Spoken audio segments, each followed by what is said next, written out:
ஒருத்தர் ஒரு சாதாரண வேலைக்கு போறவரு, ஒரு மாசம் ஒரு 10, 20,000 சம்பளம். அவரு ஒரு வீடு கட்டுறாருங்க. சொந்தமா இடம் வாங்கி. ஏன்னா சாதாரண மிடில் கிளாஸ் பீப்பிள் வீடு கட்டுறதுங்கிறது சாதாரண விஷயம் கிடையாது. அவர் என்ன செய்றாரு, ஒரு வீடு கட்டுறார். கொஞ்சம் கொஞ்சமா காசு சேர்த்து வச்சு ஒரு வீடு கட்டுறாரு. அப்ப வீடு கட்டுறப்போ, அவருக்கு வந்து ஒரு சின்ன பசங்க பையன் ஒண்ணு, ஒரு பிள்ளை ஒண்ணு இருந்தது. இப்ப வீடு கட்டி முடிச்சாரு. வீடு கட்டி முடிச்சோனே பார்த்தீங்கன்னா, கிட்டத்தட்ட ஒரு ரூ. 10,00,000 செலவாயிருச்சு. 10,00,000 கையில இருக்கிற காசு அங்கே இங்கேயும் கடன் கடன்லாம் வாங்கி கட்டி வீட்ட கட்டி முடிச்சுட்டாரு. வீட்ல போய் குடி போலான்னு சொல்லிட்டு புண்ணியாசனை பண்றாரு. புண்ணியாசனம் பண்ணிட்டு அடுத்த நாள் பார்த்தீங்கன்னா, அவருக்கு வந்து ப ப பிள்ளைகள படிக்க வைக்கணும். அடுத்தது அவங்க அப்பாவுக்கு திடீர்னு உடம்பு சரியில்லாம போச்சு. ஆஸ்பத்திரி செலவு. இப்படி செலவுகள் நெறையா வந்துருச்சு. அப்ப அந்த வீட்ல குடி போலான்னு பார்த்தவருக்கு குடி போக முடியலைங்க. ஏன்னா, அந்த வீட்ட வந்து போக்கியத்துக்கு விட்டுறாரு.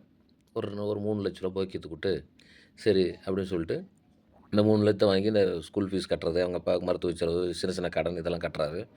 கட்டிட்டு சரின்னு சொல்லிட்டு அந்த வாடகை வீட்டுக்கு போயிடுறாரு. போக்கியத்துக்கு ஏன்னா எடுத்தவங்க போக்கிய வீட்ல தான் இருப்பாங்க. வாடகை வீட்டுக்கு போயிடுறாரு. வாடகை வீட்டுக்கு போனோனே, இப்ப அந்த பெண் குழந்தைக்கு வயசு வந்து 5 வயசு ஆகுதுங்க. அப்ப வாடகை வீட்டுக்கு போறாரு. இப்ப வாடகை வீட்டுக்கு போயிட்டு கொஞ்சம் கொஞ்சமா சரி இந்த ரூ. 3,00,000 நம்ம வந்து திருப்பி தரணும். ஏன்னா போக்கியம்ங்கிறது திருப்பி குடுத்தா தான் அவங்க காலி பண்ணுவாங்க. சரின்னு சொல்லிட்டு ரூ. 3,00,000 கொஞ்சம் கொஞ்சமா சேர்த்துறாருங்க. வருஷங்கள் ஓடிக்கிட்டே இருக்குது. ஒரு 10 வருஷம் பக்கம் வந்துருச்சு. 10, 15 வருஷம் ஆயிருச்சு.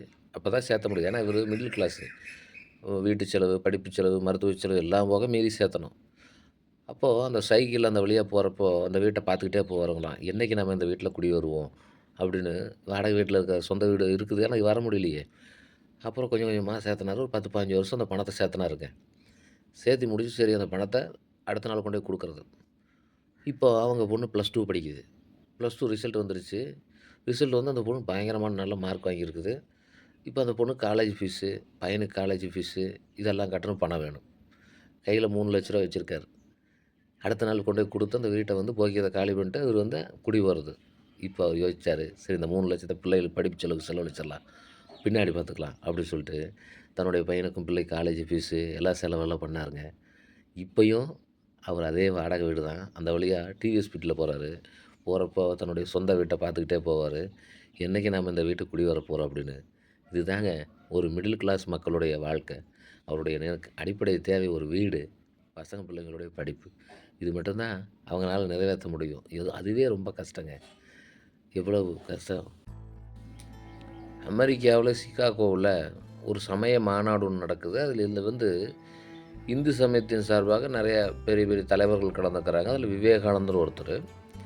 இந்து சமயத்தின் பெருமையை பேசுறதுக்கு அப்ப விவேகானந்தர் யாருன்னு யாருக்குமே தெரியாது.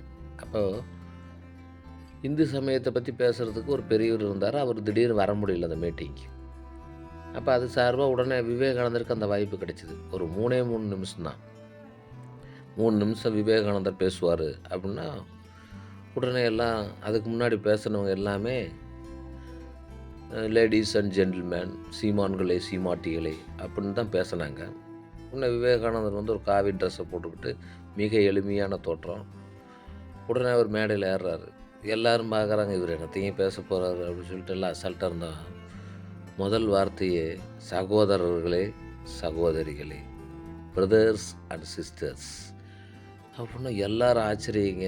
என்னடா இது இந்தியாவிலேருந்து ஒருத்தர் வந்து நம்மள சகோதரர்ங்கிறாரே! அப்டி சொல்லிட்டு எல்லாரும் அவர கவனிச்சாங்க. 3 நிமிஷத்துல அவர் அமெரிக்கா பூரா புகழ் பெற்றாருங்க. இதாங்க நமக்கு எவ்வளோ நேரம் பேசுறது முக்கியம் இல்ல. என்ன பேசுறோங்கிறது தான் முக்கியம்.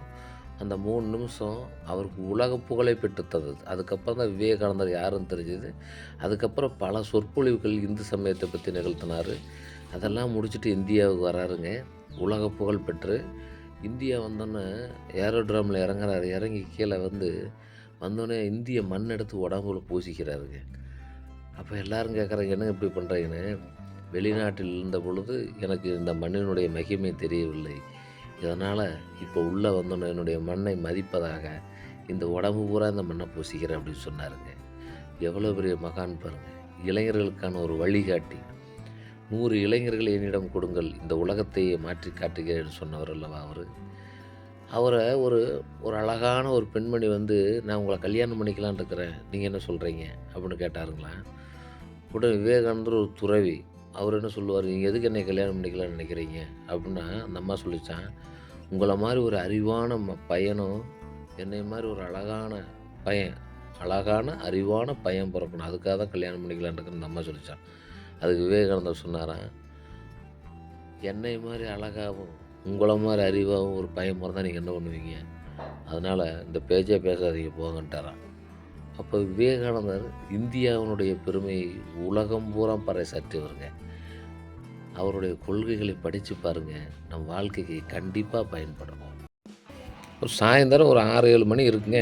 ஒரு பையன் என்ன பண்ணுறான், ஒரு சின்ன பையன் ஒரு 11வது படிக்கிற பையன், ஒரு சைக்கிள் எடுத்துக்கிட்டு சந்தை மைதானத்தில குரங்கு பெடல்னு சொல்லுவாங்க. அவனுக்கு சைக்கிள் ஓட்ட தெரியாது. அப்போ தான் ஓட்டி பழகுறான்.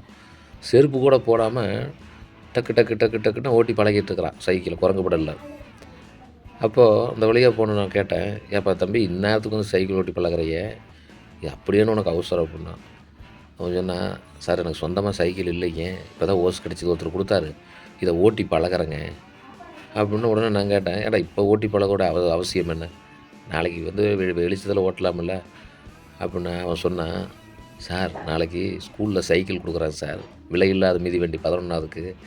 அதை வாங்கி நான் ஓட்டிகிட்டு போகணும். எனக்கு சைக்கிள் இதுவரை ஓட்டவே தெரியாது. ஏன்னா எங்கள் அப்பா சைக்கிள் வாங்கி தரல. இல்லை ரொம்ப ஏழைங்க. அதனால் அந்த விலையில்லாத சைக்கிளை வந்து நான் ஓட்டி நானே ஓட்டிகிட்டு போகணும் புது வண்டியை. அதுக்காக இப்போ பயிற்சி செய்கிறேன்." அப்படின்னான். அப்புறம் நான், "ஏன்னா ஒரு நாளில் கற்றுக்க முடியுமா?" அப்படின்னு. "சார் இன்றைக்கி நான் விடிய விடிய ஓட்டியாவது கற்றே தேர போகிறேன்." அப்படின்னு சொல்லிட்டு அப்போ நானும் சரின்னு சொல்லிட்டு போயிட்டேங்க. அடுத்த நாள் பார்த்தா அந்த மாணவன் அந்த சைக்கிளை விலையில்லாத சைக்கிளை வாங்குறான். வாங்கினா அந்த சைக்கிள் தரமாக கொடுக்குறாங்க. எனக்கு காற்றெல்லாம் அடித்து தான் தராங்க. எனக்கு சந்தேகம், சரி இந்த மாணவன் சைக்கிளை தள்ளிட்டு போகிறானா ஓட்டிகிட்டு போகிறானான்னு. அது போய் பார்த்தா அந்த மாணவன் அந்த பள்ளிக்கூடத்து கேட்டுக்கு வெளியில் வந்து சைக்கிளை ஓட்டுறாங்க. ஆனால் அவனை கூப்பிட்டு கேட்டேன், "என்ன தம்பி எப்பறம் ஒரு நைட்டில் சைக்கிள் பழகுற?" அப்படின்னு. "சார் மனுஷன் முயற்சி செஞ்சால் எதை வேணாலும் சாதிக்கலாம் சார். நான் நேற்று சாயந்தரம் 6 மணிக்கு ஆரம்பித்தேங்க. ஒரு 10, 11 மணிக்குள்ளே நல்லா கற்றுக்கிட்டேங்க. இப்போ கூட அந்த சைக்கிள் அதை விட இது ஈஸிங்க. ஏன்னா அது உயரம் அதிகம், இது உயரம் கம்மி." அப்படின்னு பாருங்க. இதுதான் மனிதனுடைய முயற்சி. மனிதன் முயற்சி செய்தால் முடியாதது எதுவுமே கிடையாது அப்படிங்கிறது அந்த சின்ன மாணவனுடைய உருவத்தில் எனக்கு நல்லா தெரிஞ்சது. குடிமாற நாயனார் புராணம். இளையான்குடி மாறன் அப்படின்னு சொல்லிட்டு ஒரு பெரிய பணக்காரரு. அவரும் ஒரு மனைவியும் தன்னுடைய வீட்டுக்கு யார் வந்தாலும் நல்லா உபசரித்து சாப்பாடு போடுவாங்க.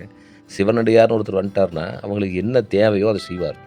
இப்படியே வந்தவங்க எல்லாத்துக்கும் உணவளித்து அவங்களுடைய பணம் பூரா செல்வம் பூரா குறைஞ்சி போய் கடைசியில் ரொம்ப வறுமை நிலைமைக்கு வந்துட்டாங்க. குடிசை வீட்டுக்கு வந்துட்டாங்க. அப்படி இருந்தும் டெய்லி யாராவது சிவனடியார்கள் வந்தாங்கன்னா அவங்களுக்கு சாப்பாடு போடுறதே வழக்கமாக கொண்டு வந்தாங்க.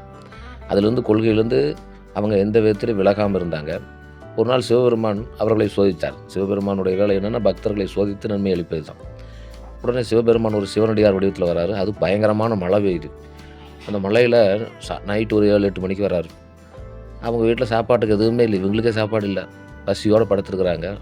வந்து வெளியே நின்று தர்மம் கேட்குறாரு அந்த மழையில், கொட்டுற மழையில். உடனே அவங்க உள்ளே கூப்பிட்றாங்க. இளையான்குடி மாறனா என்ன உள்ளே கூப்பிட்டு, "ஐயா உட்காருங்க" அப்படிங்கிறாரு. உட்காந்தோன்னே, "வயிறு பசிக்குது சாமி, ஏதாவது சாப்பாடு கொடுங்க" அப்படிங்கிறாரு. உடனே இளையான்குடி மாறனா என்ன ஒரு மனைவியை பார்க்குறாரு. அவங்க மனைவி சொல்கிறாங்க, "ஏங்க இந்த விதை நெல்லை வந்து இன்றைக்கி விதைக்கு இன்றைக்கி காலையில் அந்த நம்ம துளியோட வயல் இருந்ததில்ல, அதில் விதைச்சிங்கல்ல, அது ஒன்றும் முளைச்சிருக்காது. அதை போய் எடுத்துகிட்டு வந்துருங்க. அதை வந்து நம்ம வந்து சாப்பாடாக மாற்றி சிவனடியாருக்கு போட்டுடலாம்." அப்படின்னு நம்ம கொட்டுற மழையிலைங்க ஒரு துணி எடுத்து தலையில் போட்டுக்கிட்டு அப்படியே போகிறாரு. போய் அந்த அவருக்கு சின்ன ஒரு இடம் இருந்தது. அந்த இடத்துல விதை நெல் போட்டிருந்தார். முளைச்சி வர்றது காலையில் தான் போட்டிருக்காரு. அந்த விதை நெல்லை அப்படியே அரிக்கிறாரு. ஒரு இது வச்சு துணி கையில் அரிச்சு அப்படியே கழுவி ஒரு இதில் பாத்திரத்தில் சேர்த்து அதை வீட்டுக்கு கொண்டு வராரு. வீட்டுக்கு கொண்டு வந்து அந்த மனைவி அதை வந்து அரிசியாக மாற்றுறாங்க. இந்த சிவனடியார் வந்தவர் மயக்கத்தில் அப்படி படுத்திருக்காரு. அரிசியாக மாற்றோன்னா சாப்பாடு துணி தயார் பண்ணுறாங்க. உடனே இளையான்குடி மாறனா என்ன கேட்குறப்ப, "குழம்புக்கு என்ன பண்ணுவோம்?" அப்படின்னு. உடனே, "ஏங்க பின்னாடி அந்த கீரை செடியெல்லாம் முளைச்சிருக்கு, அதை கொண்டாங்க, நான் கீரை குழம்பு வச்சு தந்துடுறேன்" அப்படின்னா அந்த கீரையெல்லாம் பொடிக்கிட்டு வந்தார். அதை குழம்பு வைக்கிறாங்க. இந்த ரெண்டும் தயாரான்னு சிவனடியார் எழுப்பி சாப்பாடு போடுறாங்க. அவர் சிவனடியார் சாப்பிட்றாரு. சாப்பிட்டு அப்படியே சிவபிரானை காட்சி தர்றாரு. காட்சி தந்து, "இளையான்குடி மாறநாயனார் அவர்களே, இந்த வறுமையான நிலைமையில் கூட உங்கள் கொள்கையிலேருந்து மாறாமல் இருக்கிறீங்க. அதனால் உங்களுக்கு இழந்த செல்வமெல்லாம் மீண்டும் வந்து சேரும். இந்த உலகத்திலே மிகவும் சிறப்பாக வாழ்ந்து பிற்காலத்தில் எம்மை வந்து சேர்வீராக" என்று அருள் வழங்கினார் பாருங்க. அவர் தாங்க சிவபெருமான். "மெய்தான் அரும்பி விதிர் விதித்து உண்விரையார் கலர்க்கண் கைதான் தலை வைத்து கண்ணீர் ததும்பி வெதும்பி உள்ளம் பொய்தான் தவிர்ந்து உன்னை போற்றி ஜெய ஜெய போற்றி என்னும் கைதான் நெகிழ விடேன் உடையாய் என்னை கண்டுகொள்ளே. ஓம் நமச்சிவாய."